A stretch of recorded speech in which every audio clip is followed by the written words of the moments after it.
Šiandien startuojame su Juste Arlauskaitė. Labas. Labas, Juste. Mes iškart ant tu nevaidinsim, kad vienas kito nepažįstam. Užtenka ir taip vaidybos šiai dienai, tai mes nevaidinkime, Dominikai. Juste, aš ant Laužo kanale kiekvieno savo pašnekovo klausiu pirmo klausimo tokio. Ką deginsim ant laužo? Ne žmogų. Ne, aš suprantu, kad tai mes į metaforą apeliuojame. Taip. Tai jeigu metaforiškai kalbant, tai manau, kad pastaruoju metu ant laužo dėja yra deginama tiesa ir pasitikėjimas, o turėtų būti deginama neapykanta ir susiskaldimas. Suskaldimas gal greičiau, nes tikrai šią dieną yra ką veikti mūsų valstybėje, tuo metu, kai yra visiškai išdraskytas kontekstas, į orą mėtomas kažkokios nerealios susigalvotos sumos, kažkokie labai rimti procesai paverčiami tokiom mažom frazėm, kurios skamba labai didingai, bet taip nėra, kaip kažkas tai vagia, kažkas meluoja, ir tai vyksta tada, kai žmonės nesupranta, ką daro, neturi argumentų ir taip bando sukelti emocinį triukšmą. Tai, o gal atvirkščiai supranta, ką daro? O gal ir supranta, bet tada aš nieko nebesuprantu, nes aš negaliu. Aš kartais negaliu į tai rimtai žiūrėti, bet aš suprantu, kad reikia. Bet mano visa moralė, mano širdis, mano protas, mano patirtis ir mano suopratis, kur aš esu, ką man reiškia Lietuva, ką man reiškia laisvas žodis, aš nesuprantu kartais, kaip reaguoti. Tik žinau, kad reaguoti reikia ir smarkiai ir visais įmanomais būdais. Jo, tikrai nelinksmos dienos ir turbūt ne veltui. Nuo šiandien prie Seimo degs tie melą deginantis laužai, o aš dar noriu pasakyti gerbėmiems žiūrovams, kad mes transliuojame iš Leleko restorano, ukrainiečių restorano šalia Nepriklausomybės aikštės, tiksliau beveik pačioje Nepriklausomybės aikštėje, tai mes tikrai labai dėkingi restoranui už tai, kad jie mus priėmė 3 dienom apsigyventi čia. O Juste, tau kaip pilietiai, kas šiuo metu yra skaudžiausia? Skaudžiausia girdėt, skaudžiausia matyt. Tai šiai dienai tikriausiai yra tas toks normalizuojamas gal politinis spaudimas institucijoms, kurios pagal konstituciją šiaip jau turėtų būti nepriklausomas. Tai dėl ko mes čia šiandien susirinkome. Bendras kontekstas yra toksai. Iš esmės man kaip pilietį atrodo, kad tai nėra pirmas būtinumo klausimas ir aš tikrai nuoširdžiai nesuprantu, kam to reikėjo. Nes man atrodo, kad mes turime daug tokių labai opių problemų, kurių neįsprendžiame metų metais. Tai pavyzdžiui yra lygios teisės. Tai kiek nepriimtų įstatymų ir kiek visko buvo ir mes esam dar labai labai tokiam tamsiam kelyje. Pavyzdžiui, lygiai taip pat Lietuvoje dar nėra ratifikuota Stambulo konvencija, kur pavyzdžiui Ukraina tą sugebėjo padaryti karo metu. Tai aš manau, kad mes turime tiek dar daug kur augti ir tobulėti ir staiga bet atsitinka tai. Ar tai yra pirma būtinumo klausimas mūsų valstybėje? Tikrai ne. Tai kaip pilietė aš jaučiuosi tikriausiai, kad tarpais nesaugiai, tarpais kažko nesupratusi, jausmų yra visokių. Bet anoji pusė tau pasakytų, turbūt, kad čia LRT generalinė direktorė viena visus laiko įkaitais. Taigi čia nais yra visiškas toksai politinis melas, tai yra tokia politinė technika ir, kur melas tampa tokia manipulacijos forma įrankių realiai politinio valdymo. Ir tas skambios frazės, kai čia yra vienos direktorės klausimas, ar tai yra kažkokių milijonai kažkokie išgraibstyti, bet mesgi suprantam, kad tai yra noras perimti valdymą. Ir apie tai reikėtų šnekėti, man atrodo, pradėti nuo to, kad LRT yra visuomeninė televizija, institucija, o ne valstybinė. Tai gal apie tai reikėtų pradėti šnekėti su žmonėm, o ne kažkokias populizmo frazes mėtyti, kad tai yra vieno žmogaus klausimas. Tikrai nėra. Kita vertus, žinai, kol buvo vyriausybė ir kol buvo LRT, nacionalinė televizija, visą laiką būdavo kažkokių tai cirkų. Tai toks buvo visko, bet toks ryškus pavyzdys tikriausiai yra Karbauskis, lygiai taip pat buvo daromi auditai. Žinai, buvo Siauras, dabar yra Monika. Ir vėl yra ta pati istorija ir toks tikriausiai yra cikliškumas, nes visi visur turi savų ir žaidžia Žodžiu, ten kažkokias savo susigalvotas partijas, tik šį kartą tikrai ne vietoj, ne laiku ir labai riebiai, labai chamiškai. Ir man atrodo, tai, žinai, aš taip pradėjau tikėti Lietuvos žmonėm po šitos telkties. Ir man atrodo, kad žmonės ir yra ta legit politinė jėga, tikroji, kuri šitą situacijų gali tikrai padėti mūsų telktis, mūsų bendruomeniškumas ir bendra moralė ir apskritai susimastymas, kas yra lietuvybė, kas yra Lietuva ir kas yra laisvas žodis. Ir man atrodo, kad šita situacija bus katalizatorius mūsų visuomenę nebeskaldyti, o ją pradėti lipdyti, nes mes esame tikrai labai visi skirtingi, bet kartu mes esame iš ten pat. Mūsų šaknis yra tos pačios. Tai čia kaip sako, kad reikia pasiekti dugną, taip, kad paskui nuo jo atsispirti. Aš tai pavadinčiau tikrai dugnu. Mes jau pasiekę dugną. Su šita situacija ir su šita politinė jėga ir jos agresyvių demonstravimu, aš manau, kad dugnas yra jau ne tik taip pasiektas, bet jau ir pramuštas. Gerai, mes įpratę gyventi savo socialiniuose burbuluose ir mums kartais atrodo gyvenimas rožinis ir labai mielas ir šiltas, bet kai iš to socialinio savo burbulo išlendi, tu pamatai visai kitą vaizdelį.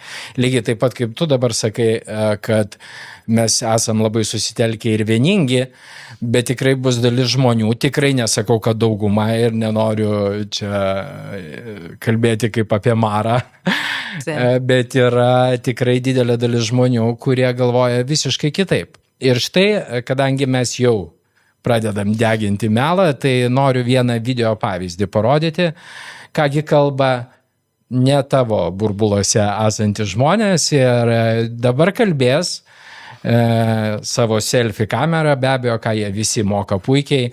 Toks Domantas Kairys. Žemaičių sąraše jis balotiravosi į Europos parlamentą. Taip pat buvo Šilutės tarybos narių. Jaunas žmogus. Gaila. Ir jisai labiausiai turbūt paslydo, kai viešai pakomentavo Facebook'e, kad Zelenskis su savo banditais sudės ginklus, kai jis sudės ginklus, milijonai ukrainiečių švęs pergalę. Aš kažką atsimenu. Taip pasižiūrėkim, kaipgi Domantas gyvena šiandien. Nu ką, praūžė Landsbergių bendruomenės mitingas, nemažai visai žmonių susirinko, nes kitaip ir negalėjo būti. Visi biudžetininkai, visokių LGBT bendruomenė, visokių fondų, asociacijų, valdybų ir kitų sisteminių struktūrų žmonės susirinko apginti savo darbo vietas. Tokios reklamos nebuvo nei per pandemiją, nei per kai gynėm tradicinės šeimas. Tai matom, kad žmonėms darbo vietos, pinigėliai vis dėlto svarbiau nei sveikata ir normalios žmogiškos vertybės. Tai sistema atėjo apginti save, kažkas išreiškia nuomonę, kad per mažai uždirba, prastai gyvena, kažkas išreiškia nuomonę, kad kišas į jų laisvę pasirinkti, kaip elgtis su jų kūnu. Normalūs žmonės, manau, kad čia gyvenimo kurti nenorės, verslo kurti nenorės, nes net paprasčiausi dalykai, kad gali mylėti kaip nori Lietuvą, bet sąlygos tiesiog yra neadekvačios, nenormalios ir nekonkurencingos. Tai va. Sunkus tas gyvenimas. Labai tikrai, Dieve, kai aš pagalvoju, jeigu toks sunkus gyvenimas jumtoje Lietuvoje. Nes yra tikrai kontingentas, kuriam yra toks sunkus, viskas yra čia taip blogai, visi blogi. Ir, žodžiu, ir su pinigais. Bet kodėl blogai. mums visada blogai? Aš nežinau, man tai viskas yra labai gerai. Man irgi viskas nelabai blogai. Aš taip myliu Lietuvą, aš šiandien gyvenu, puikiai čia auga mano vaikas. Aš taip kažkaip didžiuojuosi Lietuvą, aš didžiuojuosi mūsų istoriją. Aš nematau jokių tragedijų išskyrus. Na, va tokias, kurias ką tik mačiau, mažas tragedijas. Žinai, kita vertus, tai yra demokratijos pasiekmė. Nu, tai tegul vat, žmonės, kai kuriem blogai, kai kuriem gerai.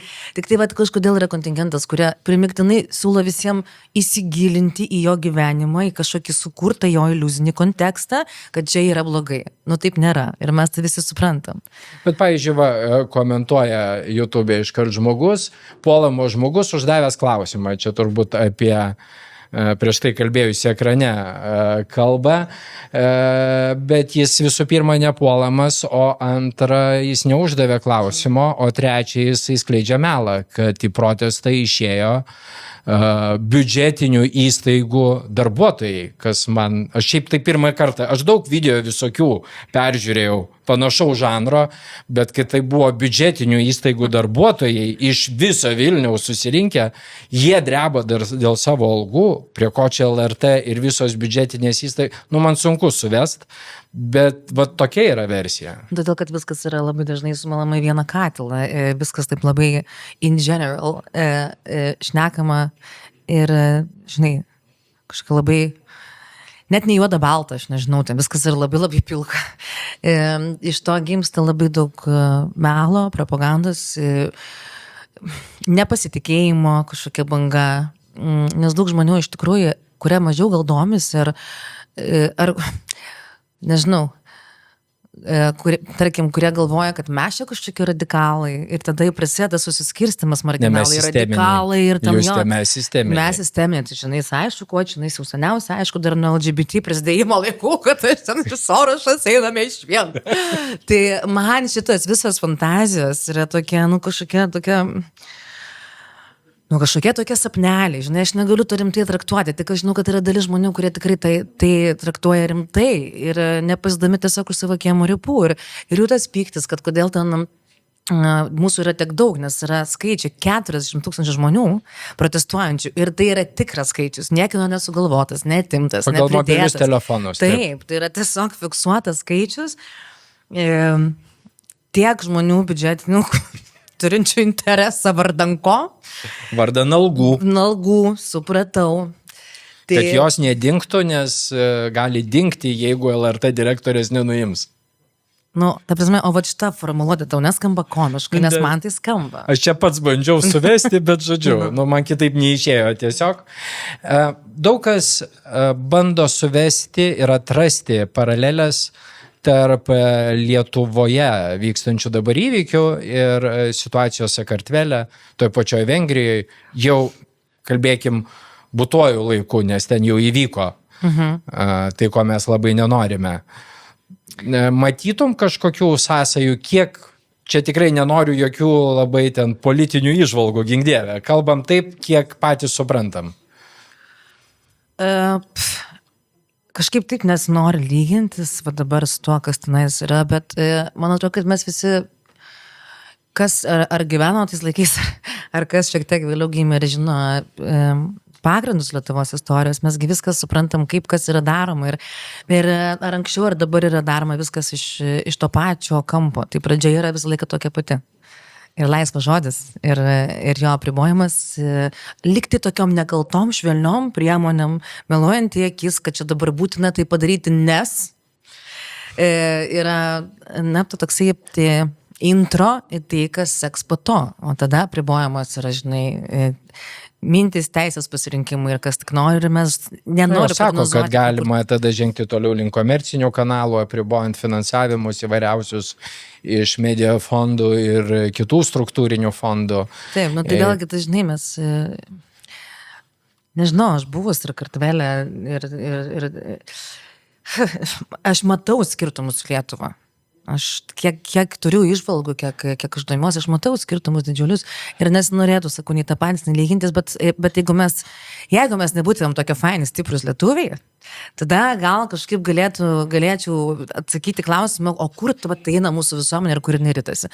Bet dabar aš manau, kad gal mums taip nenutiks ir kad tie laužai kaip simboliai, vėlgi nenoriu lyginti nei su labai jautriais įvykiais Lietuvai praeityje, bet noriu pažvelgti tai kaip į simbolį. Ir žinai, kas yra laužas ir prie ko būrėsi žmonės. Tai yra, nu, jie būrėsi prie šilumos ir prie kažkokios šviesos, tai tikėkime, kad tas laužas ištirpdys mūsų politikų širdeles, jų kažkokias šiek tiek apšalusias smegenėlės.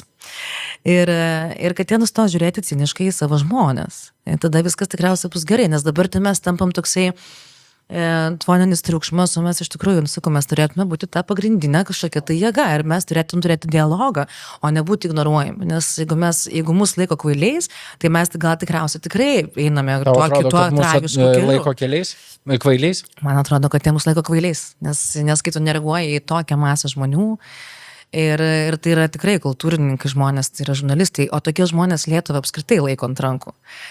Ir jie glosto ir globoja, ir nacionalinė televizija ir yra ta, kad tai yra visiška demokratija, visi turi sakyti, ką nori, žiūrėk, jūs irgi sakykit, ką nori, esmė, kaip jūs elgiatės. Ir ar turi būti šitas chamizmas politikoje apskritai? Ne, neturėtų. Tai aš manau, kad kol nevyks dialogas ir kol mus laikys naiviais kvailiais, tai mes galbūt tuo nusiridenimo nuo kalno keliu ir eisime į tą tragišką pusę, kur dabar yra Kartvelas. Bet žinai, aš irgi girdžiu jau ne pirmą kartą ir iš tavo lūpų išgirdau, reikia dialogo. Žinai, mane kartais apima tokios emocijos, kad aš nenoriu jokio dialogo. Aš tiesiog noriu tokia uždėti sieną ir nematyti, girdėti, atriboti, atsiriboti ir jeigu visi tai padarytų, gal tada įvyktų kažkoks pokytis, tada gal atsibūstų ir sakytų, o, žiūrėk, aš neturiu auditorijos, jau nebeturiu auditorijos. Tai tu, Dominikai, patikėk, kaip man tas sumanimas, kad gal mes ignoruokime vardus, pavardės, gal mes tiesiog neberašykime apie šitą nesąmonę, kuri yra daroma.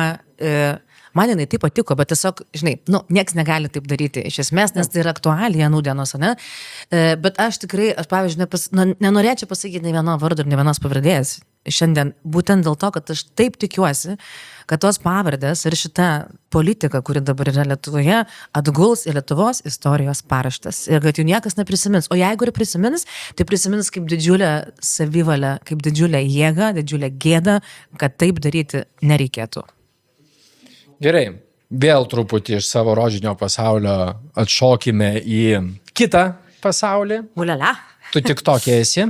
O Jėzu, ne. O, tai tu labai daug prarandi. Mano vardas ten tikrai yra, aš turiu profilį, bet ten mano asistentą daro, aš ten tikrai, prisipažinsiu, Tai daug prarandi. Bet tokį Maybach, žinai? 200 000 sekėjų turintis. Maybachas. Taip. Aš bandau angliškai pasakyti, bet tokiai Maybachas, sakykim, paprastai. Deja, aš žinau ir tai yra tamsioji pusė mūsų social medijų.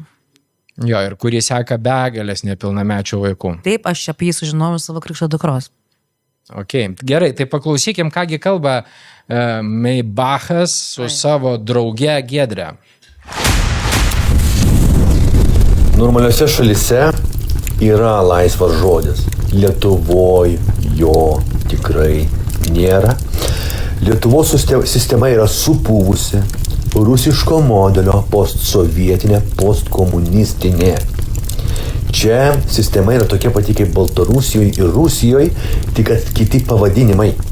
Tos pačios represijos, tie patys valstybės tarnautojų daromi nusikaltimai prieš paprastus žmonės, ta pati korupcija, tie patys žmogaus teisių pažeidimai masiniai. Paprastas žmogus, jisai yra išnaudojimo objektas. Žemaitaitis pažeidė konstituciją. Būtent, ką aš ir sakiau vasarą, dar kai vasarą buvo, sakiau, dar darykite veiksmus, kol konstitucija nėra įrėminta. Ką reiškia konstitucija įrėminta? Konstituciją galima visą laiką keisti. Piliečių nuomonė, jeigu didesnė dalis piliečių reikalauja, jinai gali būti pakeista.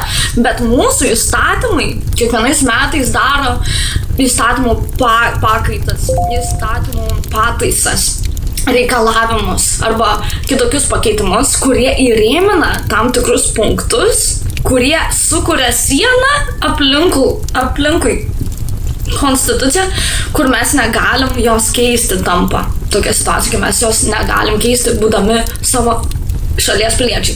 Ką tu pasakai, jis pažeidė konstituciją, jisai nepažeidė, bet jisai pažeidė tą sieną, kuri įstatymiškai netinkamų žmonių kiekvienais metais formuojama, kad jos keisti nebūtų galima. Tarkim, žmogus kaip LRT generalinis direktorius negali būti pašalintas, nes konstitucijos pažeidimas tai bus.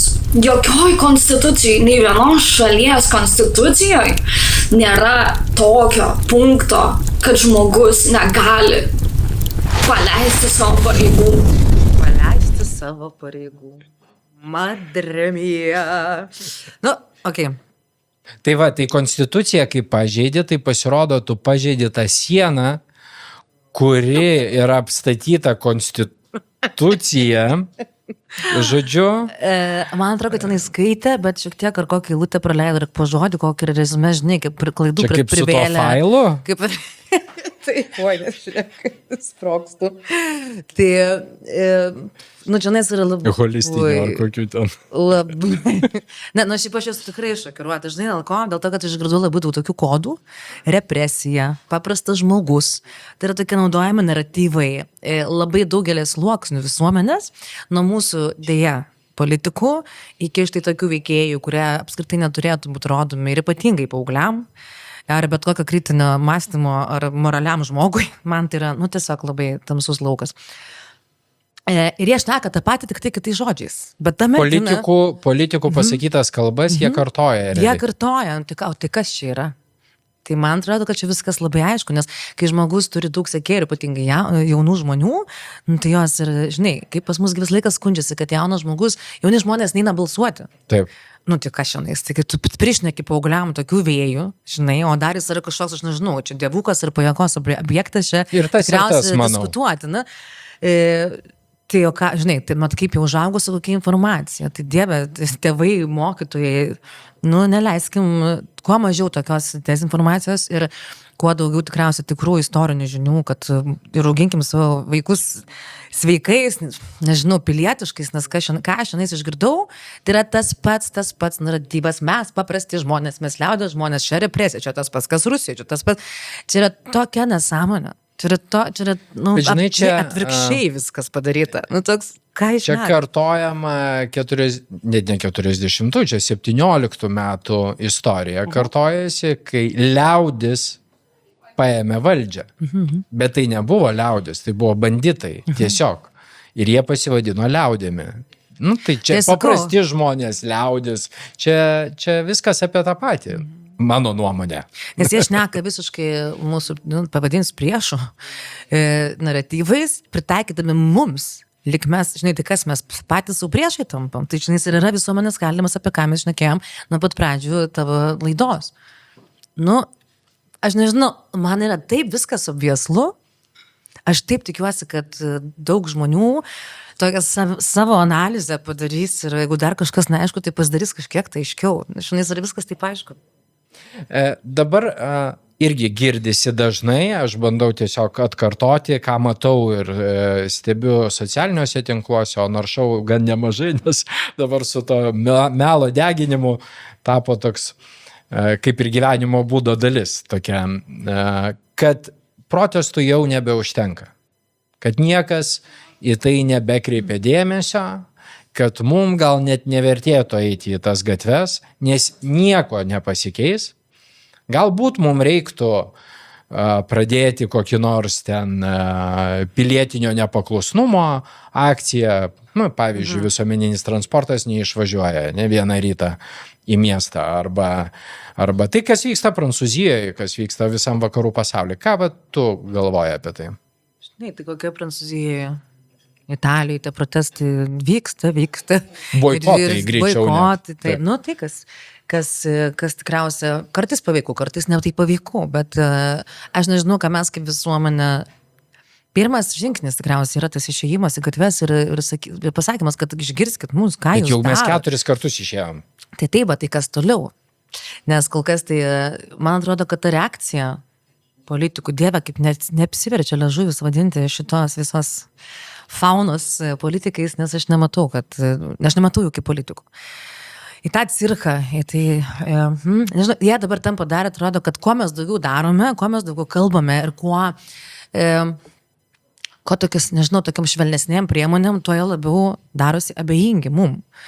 Tai tikriausia, kad aš nežinau, jeigu taip ir toliau, tai skirtis žmonės, grupės, manau, kad visuomenė to tikrai nepaliks, manau, kad ta visuomenės dalis, kurie jungias prie protestų, pasakys savo kaimynai, mamai, tėtį, broliui ir žmonės kažką darys, pradės, žinai, struktūriškai kurti. O gal jie tikrai mato, pavyzdžiui, Sakartvelo pavyzdį, ne?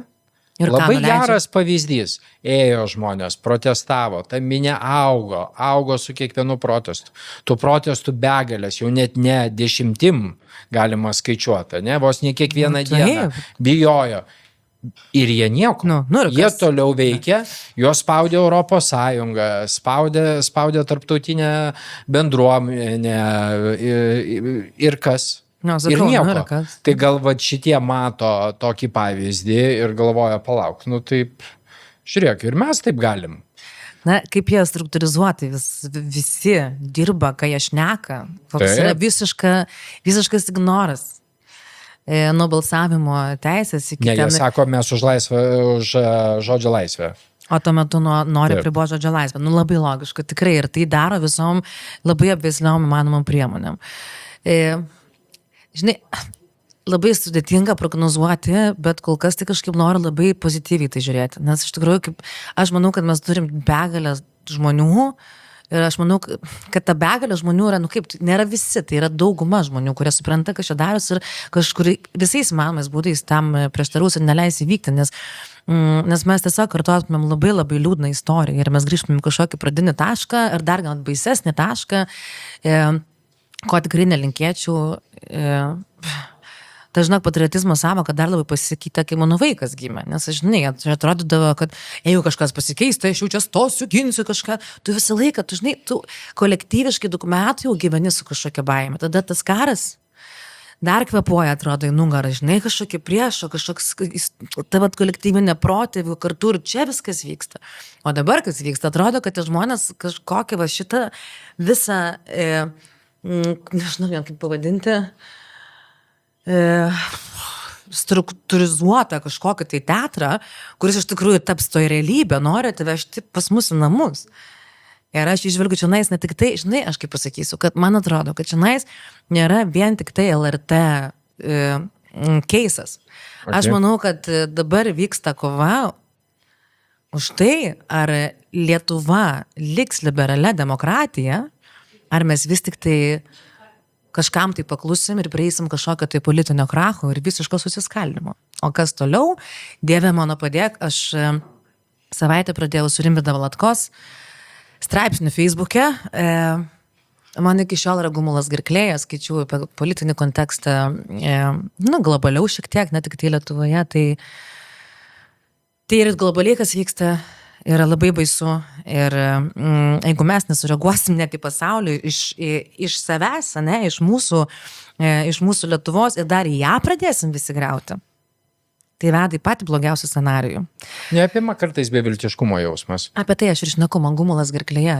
Čia nuo beviltiškumo, taip? Aš manau, kad taip, ir dėl to tokias nežinomybės, baimės, kartu toksai, žinai, ir viltis, ir tikėjimas, bet... kas yra mūsų ginklas? Tikrai tik tai išėjimas į gatves, gali būti kažkada per vėlų išeiti į gatves, nes kas yra daroma, tai... Tai vat nežinau, Dominykai, gal tu pasakysi, ką aš kaip pilietė galiu dar padaryti dėl Lietuvos, nes labai norėčiau. O visai žmonėm tikrai, aš tikiu ir visus skatinu pradėti gražų pasaulį nuo savęs kurti, kalbėti, domėti, skaityti knygas ir nustoti gyventi šitam paviršiuje. Ir nerti gilyn, kad ir kaip tai būtų skaudu, kokios skaudžios temos, kad ir ką jums pasakytų kažkokios konspiracijos teorijos, ar jūsų, aš nežinau, mėgstam politikai, nes, žinai, man politikai, kas yra, kokią aš Lietuvą matyčiau, tai... Vat kas atneštų ramybę į mano širdį, o ne šitą baimę pastovi ir paniką ir gumulą gerklėje. Politikai turi būti žmonės, kurie nori augti ir mus kviesti kartu auginti mūsų šalį. O dabar aš to matau mūsų šitoje scenoje lygiai 0. Mūsų politinė scena saks. Beveik anonsinė frazė tokia. Gerai, dar vieno anonso aš noriu tavęs paprašyti, jau pabaigai. Tavo žodžio žiūrovam, žmonėm, galbūt kurie abejoja, ar verta išeiti šiandien į gatvę kartu su likusiais Lietuvos piliečiais. Na, aš taip įsivaizduoju, kad laisvas žodis apskritai nėra privilegija ar kažkokia dovana iš politikų rankų. Tai yra mūsų toksai kaip ir saugiklis, kuris apsaugo mus nuo melo, nuo savivalės ir nuo tylos. Todėl labai garsiai eikime visi ir sakykime. Ir aš sakau, šalin rankas nuo laisvo žodžio. Ačiū labai, Justė. O iš mano pusės būtų patarimas, bent jau būkime aktyvūs socialiniuose tinkluose. Ir tai jau yra ne grumstelis, o didelis akmuo iš jūsų pusės į kitą daržą. Tai tikrai komentuokite, laikinkite, šerinkite. Kaip tik norite, reaguokite, netgi jeigu pamatot, pavyzdžiui, fainą turinį, pozityvų turinį, parašykite to turinio kūrėjui ačiū, paprastą žodį, nes tai yra labai svarbu. Taip mūsų bendras gyvenimas socialiniuose tinkluose truputį nusipaišys kita spalva. O ką noriu svarbiausia pasakyti, aišku, ačiū Justei už tai, kad šiandien buvo.